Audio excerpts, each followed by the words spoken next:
무적호 침몰 사고 이후 낚싯배 안전 점검이 한층 강화됐습니다. 해경은 무적호와 부딪힌 화물선의 당직 사관에 대해선 구속영장을 신청했습니다. 주키니 호박이 식탁에 오르지 못한 채 폐기되고 있습니다. 가격이 폭락해 팔아봤자 손해이기 때문입니다. 거가대교 개통 8년이 됐지만 여전히 통행요금 문제가 시끄럽습니다. MBC 경남이 이 문제를 집중 보도합니다. 계속해서 경남 소식 진주에서 전해드립니다. 통영 욕지도 해역에서 발생한 무적호 침몰 사고 이후 낚싯배 안전 점검이 한층 강화됐습니다. 해경은 무적호와 충돌한 화물선의 당직 사관에 대해선 구속영장을 신청했습니다. 장영 기자입니다. 통영시 산양읍의 한 선착장입니다. 해경이 승선 명부에 적힌 내용이 맞는지 꼼꼼히 확인합니다. 낚싯배에 오른 뒤에는 가장 먼저 술 반입 여부를 확인합니다.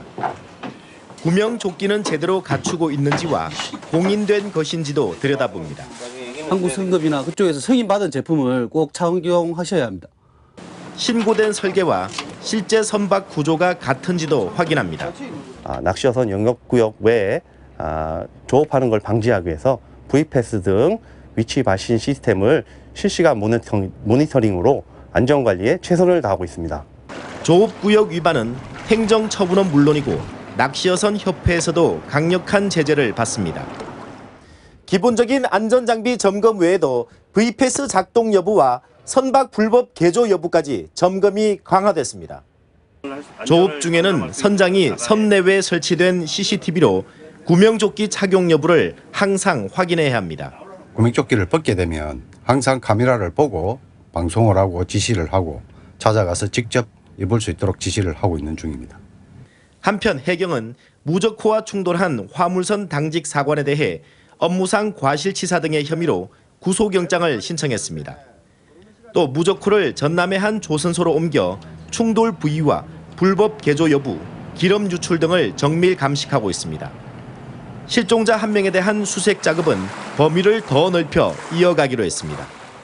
MBC 뉴스 장영입니다.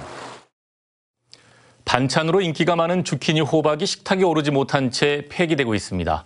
가격이 폭락해 내다 팔아봤자 손해이기 때문입니다. 보도에 이준석 기자입니다. 전국 주키니 호박 생산량의 40%가량을 차지하는 진주시 건곡면의 농협 선별장. 농민들이 싣고 나온 호박 더미가 쌓여갑니다. 팔기 위한 게 아니라 폐기할 호박입니다. 이것도 자식이나 똑같이 합니다. 그래서 마음이 또 좀 더 많이 아픕니다. 주키니 호박인데 특품을 제외하고는 이처럼 모두 폐기되고 있습니다. 더 이상의 가격 하락을 막아보자는 고육주책입니다.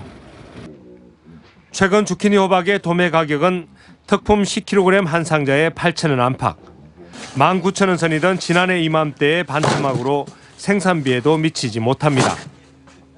품질이 다소 떨어지는 상품은 한 상자에 3,000원가량에 불과해 유통비를 빼면 남는 게 없습니다. 박스 한 개에 830원이고 우리가 서울까지 운송을 쓰면 800원을 줘야 되고 유통만 한 2,100원 정도 딱 치거든 지금요.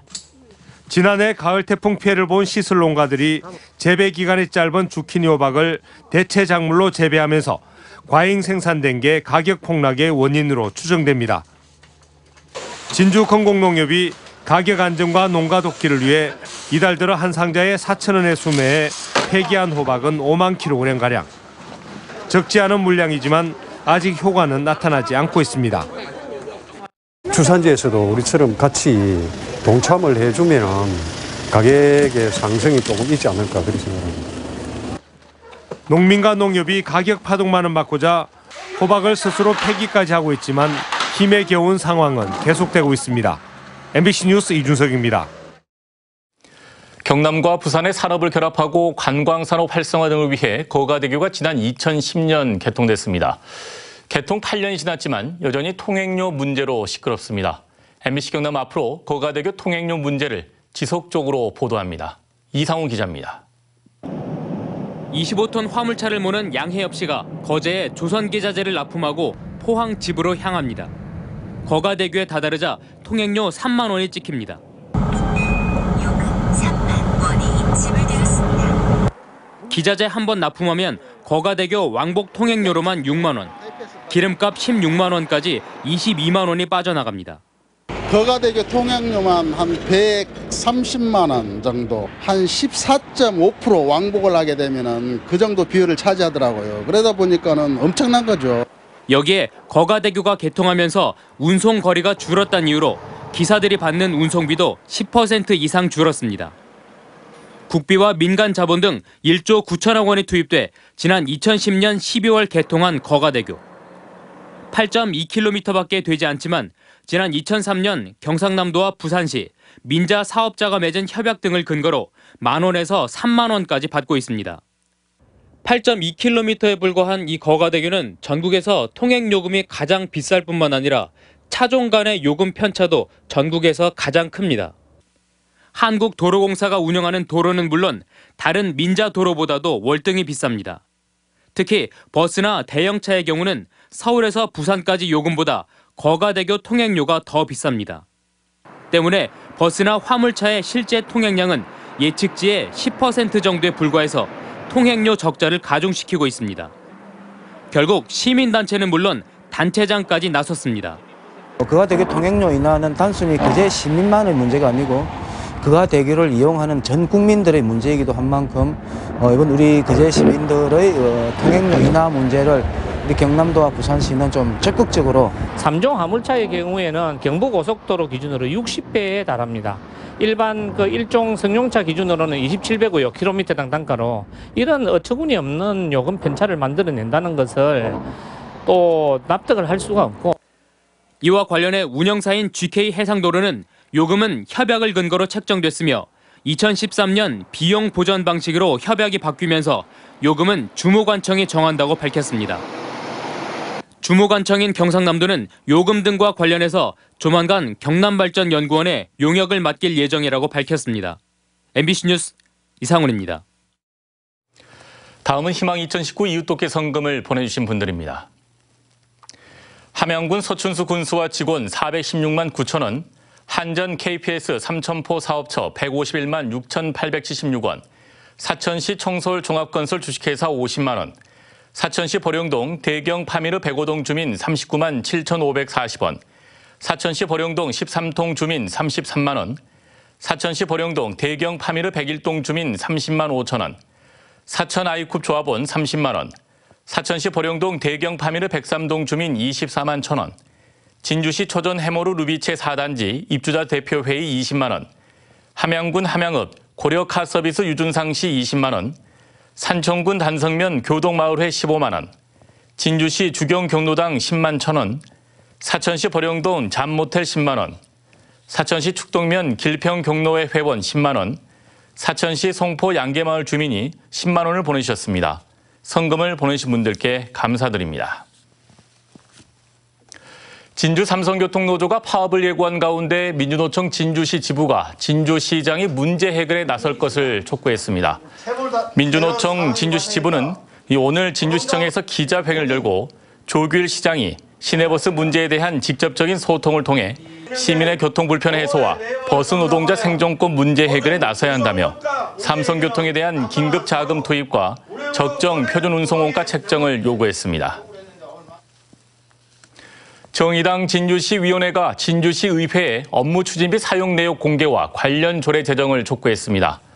정의당은 오늘 진주시청에서 연 기자회견을 통해 국회가 특수활동비를 사실상 폐지하고 사용 내역을 공개하는 상황에서 연간 8천여만 원에 이르는 진주시 의회 의장단의 업무 추진비도 당연히 공개돼야 한다며 이를 제도적으로 뒷받침할 조례 제정 운동에 나설 것이라고 밝혔습니다. 올해 첫 시장 군수 정책회의가 오늘 도청 도정회의실에서 열렸습니다. 회의에 참석한 김경수 도지사는 도는 시군의 지원부서이고 행정서비스 기관이라면서 시군과의 소통 강화를 위해 도청에 시군협력실 설치를 약속했습니다. 오늘 회의에서 시장 군수들은 제로페이 활성화를 비롯한 당면 과제 상호협력 방안을 논의하고 거가대교 통행료 인하 등 26건의 지역 현안을 도청에 건의했습니다. 경남도 선거관리위원회가 조합장 선거 입후보 안내 설명회를 도내 22개 시군구 위원회별로 오는 17일부터 시작합니다. 이번 설명회에서는 후보자 등록 요건과 신청 절차, 선거운동 방법, 제한금지 선거운동 등이 안내됩니다. 한편 경남에서는 오는 3월 13일 172개의 농수축협과 산림조합 조합장을 선출합니다.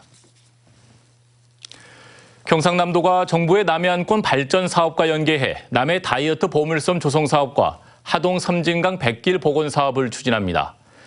남해 다이어트 보물섬 사업은 국비와 도비, 민간 자본을 투입해 미조면 조도와 호도의 치유 휴양 시설을, 하동 섬진강 백길 복원은 섬진강 일대 옛 나루터를 복원하고 평사리 공원을 정비하는 사업입니다. 남해군의 조례 제정과 개폐 청구를 위해서는 최소 791명의 서명이 필요한 것으로 확인됐습니다.